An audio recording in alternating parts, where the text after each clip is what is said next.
And now it's time for Windy City Sports Talk. And your host, Ryan Young. Hello, Chicago! Welcome to this live Windy City Sports Talk on Wednesday, September the 28th. I am Ryan Young. For the next half hour, we're going to recap and preview everything in the world of Chicago sports. You want to follow me? It's on Twitter. It's at ringside_rep. Send me a friend request on Facebook if you want under Ryan Young. Whatever tickles your fancy, feel free to do so. We got some recapping of some Cubs and some Sox. As of course, like we said, we're live. We're going to get more into the wild card races. Not much changing last night in the National League wild card. We'll get into that in just a minute. But of course, you never know, and you still don't know, and you probably won't until the weekend of the clearer picture. But right now, are the Cardinals the odd team out? And we'll break that down in just a little bit. But first, let's recap what took place last night from PNC Park in Pittsburgh, where the Cubs, of course, are playing a 4-game series. Game 2 took place last night, and it was a 6-4 win. That game got a little sketchy at the end. Coghlan with the bases clearing. It was a bases loaded triple, and they made it 3-0 and really never looked back after that. Pirates made it close in the 9th inning. Of course, it was a rest day. I believe Rizzo and Bryant were out of that game, and that shifted to everyone else getting a chance. Takahashi or whatever, or Kawasaki. There's all these Japanese names I got to remember. But he got a chance to play. He got on base a couple of times, and this team looked fairly good. And then the 9th inning came. Justin Grimm turned into the Grim Reaper and haunted us all and almost gave it up. And then Pena comes in and slams the door. Like I said, it was a rest day, and it looks like it was a rest day for the bullpen also, which is definitely a good thing because you want to have all them guys ready and prepared for what's going to take place, 9 days from now? When they get ready to open up the division series at Wrigley Field, which we continue to talk about not knowing a time and not knowing an opponent. And of course, all that picture will become clear, hopefully probably by Monday. But until then, I think we're all ready for the regular season to be over, but it's not. And we've only really got today's show and 2 more shows to really dive into the regular season, and then Monday, we recap everything, but we really start to get into the playoff picture, which I believe I'll be previewing on Tuesday. I said Monday, but Tuesday's show we will be recording, or we'll be doing live right prior to the AL wildcard game. So it looks like then that'll be before any playoffs happen, and also there's a chance there could be a 1-game playoff on Monday, so we could be breaking into that as well. So a lot of things to dive into, of course, but again, we still got some regular season baseball to look forward to, as the Cubs will be in Cincinnati over the weekend. But I think it was a big win. Of course, this team, they're not letting their guard down. They're still playing well. This team continues to hit the baseball with tremendous force, and you continue to see this team really nonstop really hit the baseball very well. And I think no matter what, and if this is a lot of these guys that were on your bench last night, and they're still showing how to get the job done. And that's got to scare a lot of people because, of course, this team from last year to this year, especially Chris Bryant, it amazes me how less he strikes out. It seems like he strikes out. I continue to talk about this team when they're not clutch. And I watched a few games with my dad this past weekend, and I was really telling him, Bryant can't get the job done in the big spot. If the bases were loaded, 2 outs, 3-2 pitch, down by 1 in the World Series Game 7, I would not want Chris Bryant up. I don't really know. Don't get me wrong, he's had a couple of clutch opportunities and he's got the job done, but most of the time he has not done well in them situations. And I think he's not a guy I would want up in that spot. He's had a couple of them little duck snorts and that, but I would not want him up. I don't know who the clutchest guy is. I don't even think Rizzo gets clutch because you throw him inside and he swings at it. So I think neither one of them two I'd want up. Maybe even a Fowler. I think Dexter Fowler would be the guy I'd want up. He's clutch. He's a good eye. Bryant's done a tremendous job this year, strikeout ratio. And I'm going to see right now if I can get on Baseball Reference and see, because the season's almost over, what I can get, see if I can get Chris Bryant's stats, as you can hear me typing away. I want to know his stats and where, because he started April 17th, I believe, last year, his major league debut. I was at that game, by the way. Not sure if any of you care. He struck out 4 times. But from last year to this year, he struck out last year, and not a full season, 199 times in 151 games. He's also, as of right now, as of today, he has played just as many games. So let's go through the stats here, Kris Bryant. 199 strikeouts and 151 last year. This year, 151. He has cut that tremendously. Dropped about 50 strikeouts. Now let's hope he don't make up for them in the playoffs. But here, through 151, 650 at-bats last year, 684 this year. Or that's plate appearance, at-bats, 559, 589. And this is runs, 87. He got 120 this year. 20 more hits, 154 to 174. He's got 4 more doubles. He's got 2 less triples. 13 more home runs. 2 more RBIs. 5 less stolen bases. 1 more caught steal this year. Walks, he has 3 more last year than he does this year. But the strikeouts, I think, really big. 4. That's a big dip, and I think that's great. And again, he was an All-Star, MVP, 11th in MVP and Rookie of the Year. So far this year, obviously, he's been an All-Star, a real big chance of winning that MVP award. Batting average 20% higher, or 20 percentage points higher. On base percentage, 20 points higher. Slugging percentage, 488 last year, 564 this year. He's been hit by pitch 9 more times. So I think he's done a tremendous job with that. And, I mean, look at his playoff stats here. His playoff stats, strikeouts. He played 1 game and he got no hits and a walk against Pittsburgh in the wild card game. He struck out 6 times against the Cardinals. Didn't walk at all. Got 1 home run and 2 RBIs.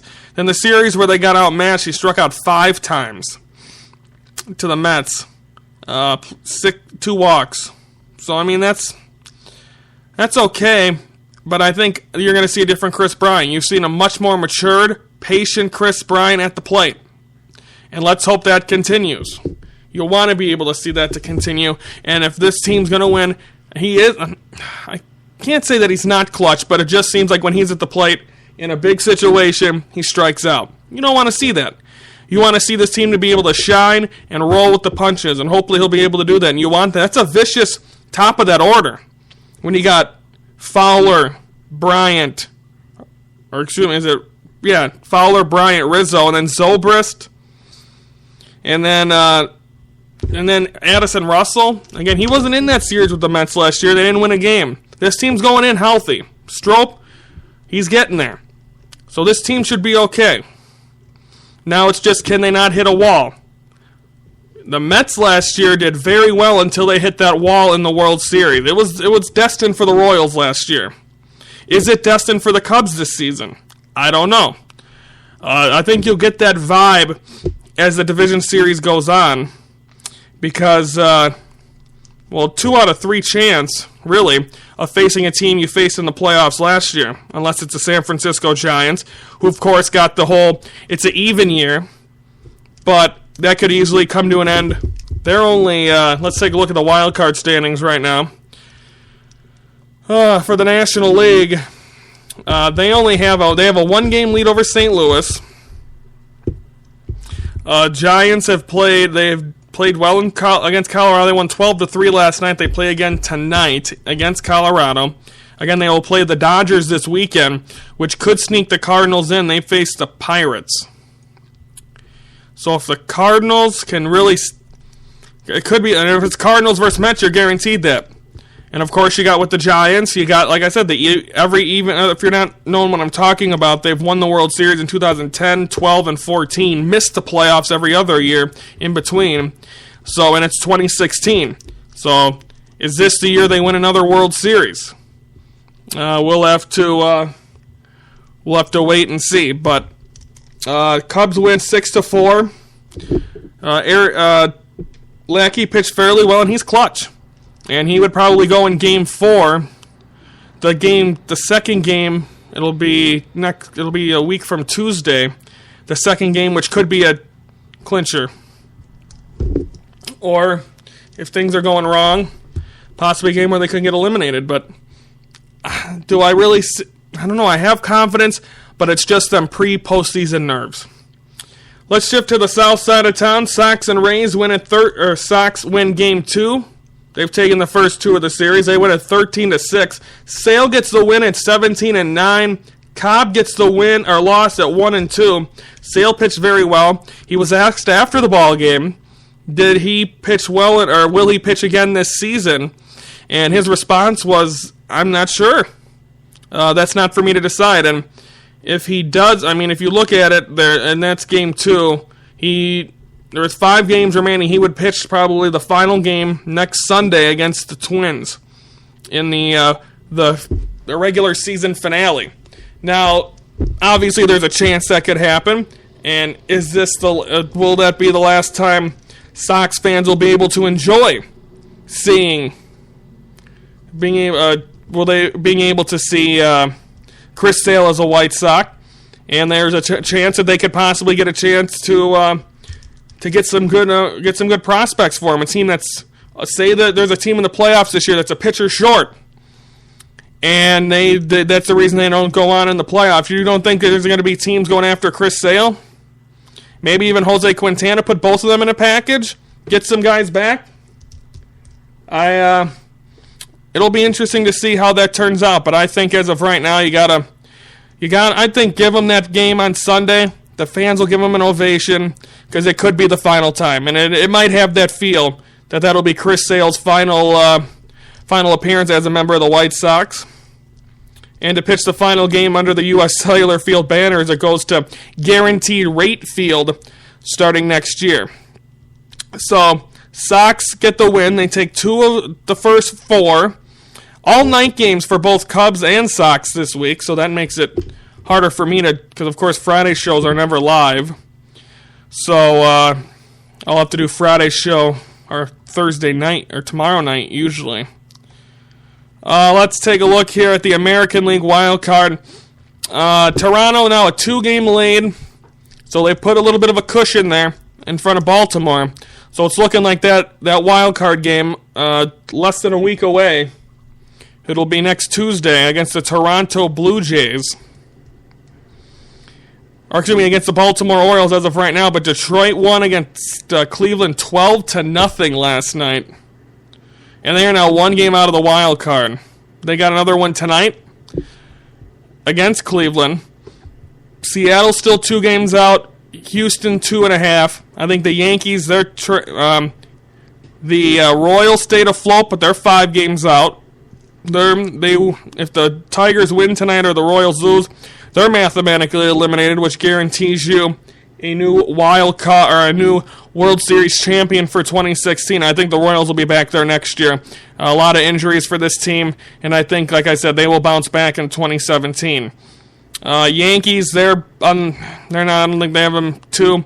Astros 3. These numbers are with only so many games left, I think at least for sure the Mariners and the Tigers will still be afloat. I think come the weekend. Astros might fall out of it because they're facing Seattle. So I think, and the Astros won in Houston, the Astros won 8-4. That game is currently going on right now, and let's see if I can get it because that could be a tail. And of course, a win and a Mariner loss would push the Astros right back up there. And one team I want to say is winning 7-2, and I'm not sure what team that is. 7-4 now. Mariners over the Astros in the bottom of the 6th inning. So the Mariners could definitely kind of push out the Astros with that. A lot of day baseball tomorrow. Only 2 games tomorrow. Cleveland and Detroit. So we'll have a better look at that wild card going into tomorrow's show because that game will be wrapping up. as the Tigers are fighting to try to get that second spot from Baltimore. And I think Toronto's going to, again, I'll make my playoff predictions next Tuesday, all the way through the World Series. I tend to do that. And then I had them made because I was going to do Around the Bases podcast earlier this year and was unable to do so, and I lost them. I don't know where they went. But anyway, Cubs win 6-4, Sox win 13-6. So far, it's been a successful week for both sides of town. We're going to preview Games 3 that'll take place tonight. But before we do that, as always, it's time for the Windy City Sports Minute.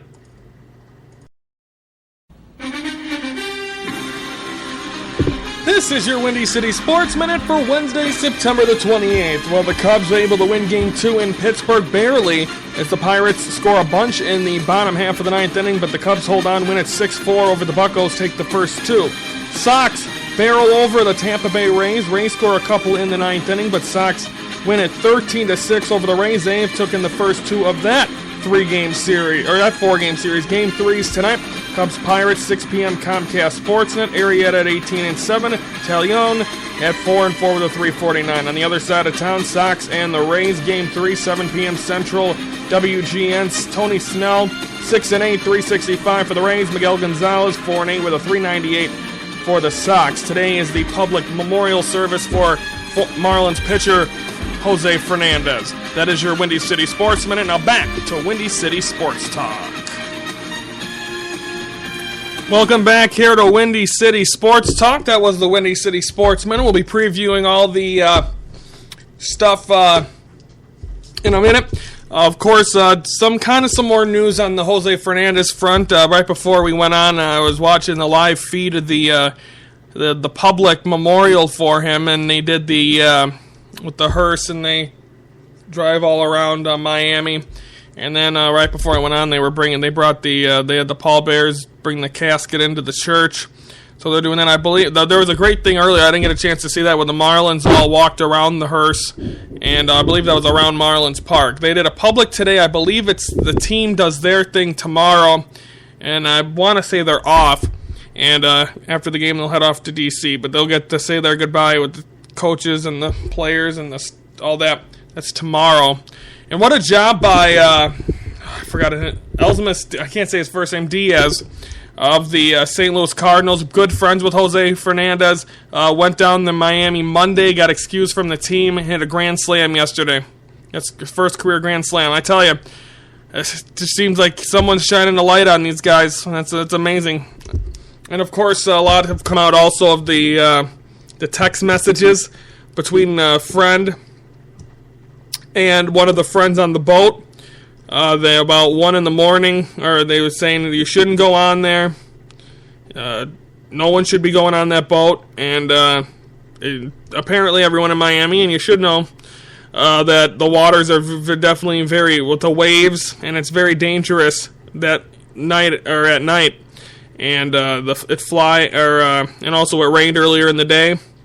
So that was a problem, and the text messages between the two were online, and pretty much saying, "Well, let me know, keep me posted what you're doing." And then about 1 in the morning, they went to a bar.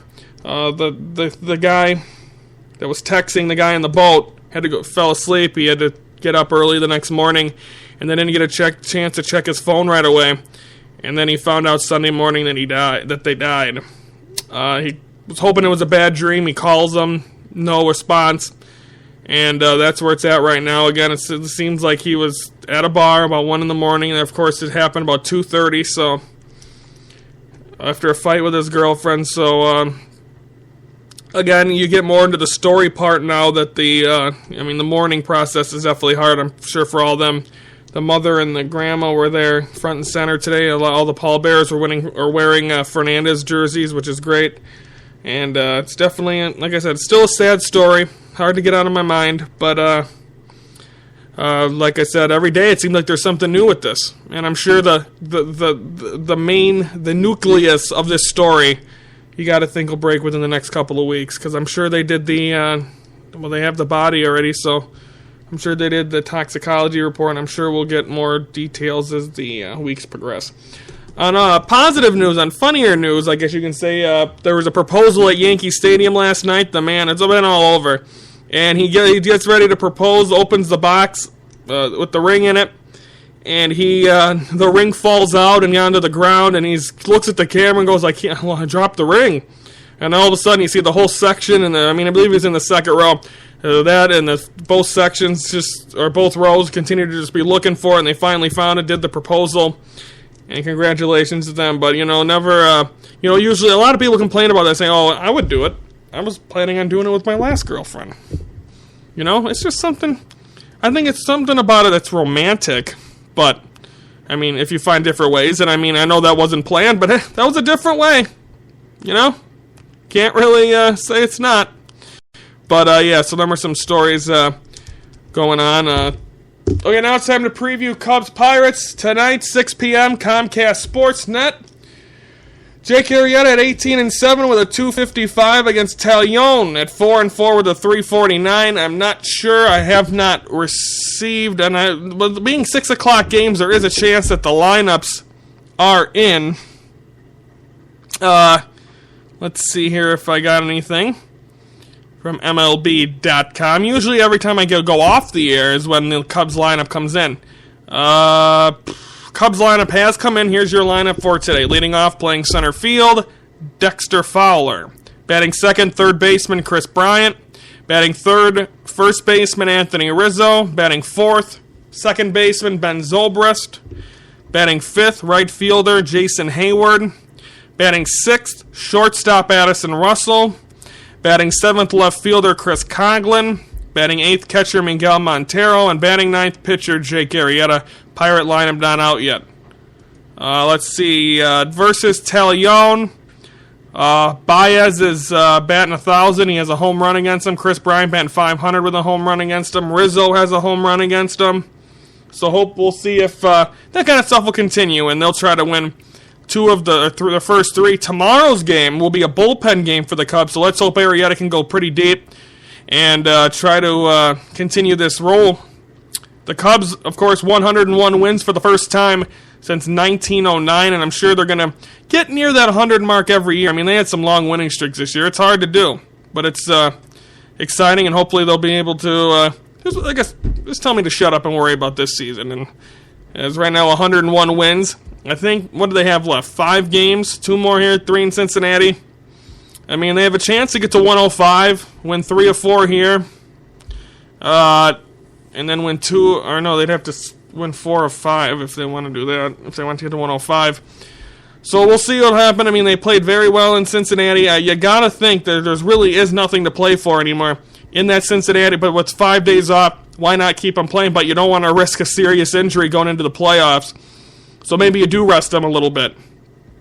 And maybe that'll turn into hopefully something positive in a way. But because you got to think they're going to rest some of them, like they did earlier this year, against a series in Milwaukee, like they did last night against Pittsburgh. Let me look at the lineup last night and see exactly who was in there in the Game 3 matchup. The lineup last night looked like this. It was Fowler, Coghlan, Rizzo did play, Zobrist, Montero, La Stella, Baez, Kawasaki, and Lackey. That was the lineup last night. So nothing. So Bryant got off. So Rizzo's playing again, and Bryant's back in there today. So hopefully that's hopefully it's a good sign that keep them going. But now you just worry. You're getting so close to the playoffs. You don't want to risk injury. But these guys are so young. These guys haven't really been hurt at all in the almost now 2 full seasons they've been together. So just keep that roll going. As the Cubs and Pirates get ready for Game 3. And like I said, bullpen game tonight or tomorrow. So you got to think tonight you get Arrieta in. Maybe get the big 3 in there for the 7th, 8th, and 9th. And then tomorrow you let, I believe it's Zrinski, and I can't even say his name. It's going to be Zastryzny against Ivan Nova tomorrow. So that's going to be a bullpen game, but you got Travis Wood and Trevor Cahill and Mike Montgomery, and you got to think you're going to see all them guys get an opportunity. So if the Cubs can win tonight, rest everyone tomorrow. Why not? Throw that game out. You win 3 out of 4? Okay. And if you end up winning tomorrow, that's great. And Ivan Nova, 12-8 with a 437. Again, that's tomorrow night. So you never know. So that's Cubs Pirates tonight. Arrieta 18-7, Talion at 4-4, 6 p.m. Comcast Sportsnet.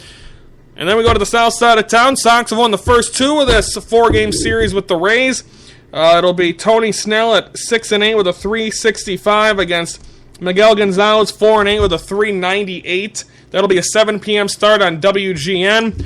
This is a game I think the Sox, of course, want to come out here and do well. Miguel Gonzalez trying to battle for a rotation spot next season, and there's a possibility that can happen. I mean, especially if this team goes with the rebuilding process, they do trade Sale and they do trade Quintana. That gives Miguel Gonzalez a great opportunity to get a chance to start next season, and I think that'd be big.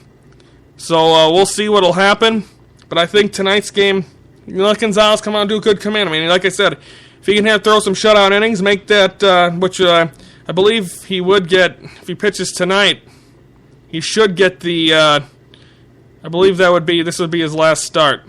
So, let him have don't give up any runs, and you don't want to give up a lot and have that ERA over 4 to end the season. End on a positive note and get ready to try to earn your spot next spring. So, that's all I think's got to happen, and of course I don't think any of the lineups have come out yet for that game being a 7:05 game tonight. Let's see here. Probably not. I'll take a look. Other games to look at tonight. The Cardinals are hosting the Reds. Leak against DeScalfani. Late night Samardzija against Chatwood. Of course, for the wild card purposes. And the Mets are in Miami tonight. Lugo against Urena. And of course, Miami still got to be playing with heavy hearts after everything they went through today. See if they have any lineups out yet. Seems like the Cubs get theirs out so early, and then you try to get something from the White Sox, and you don't really get anything. Both lineups are out already, so no, never mind. I lied. That's just the batters against Snell. No White Sox has faced Snell. Against Miguel Gonzalez, Kevin Kiermaier's at 14 at-bats, 214. Kirk Casale, 333 and 3 at-bats. 12 at-bats by Logan Forsythe. He's batting .250. Alexi Ramirez, of course, I think he's got a nice return to the south side during the week. 286 with 7 at-bats. I don't think Evan Longoria, like I said, 33 at-bats, a home run and an RBI. Casale, a home run and an RBI. So them are the two that have gone yard against him. Like I said, no White Sox have faced Tony Snell. Okay, preview for tomorrow. We're going to recap Game 3, Cubs, Pirates, Sox, Rays. Then we will, of course, be previewing the finale of them two series, which will also be at night, our final live show of the week. Then we'll have a preempted one on Friday. We'll be back live Monday and Tuesday to really get you into the playoff picture. By that time, you're guaranteed to know what the playoff picture is. By Tuesday, for sure. And then we start looking at the AL wildcard games Tuesday, and I work all Wednesday, Thursday, Friday, but I'm hoping to do some live shows, and because that's going to be intriguing to see who's going to walk out of the wild card for the American League Tuesday, and then we'll have Wednesday the National League, and Thursday and Friday to really dive into it before we finally get playoff baseball. We're almost a week away, ladies and gentlemen. Still got some shows to do, but I think everyone's getting ready and excited. As long as everyone can finish this road trip on a positive note, nothing bad happens on injuries, then we can finally sit back, relax, enjoy the postseason. So that is all coming up tomorrow. Recap and preview in Cubs, Pirates, and Sox, Rays. Been a great Wednesday, ladies and gentlemen. We'll do it all again tomorrow on Thursday. Have a great day, Chicago.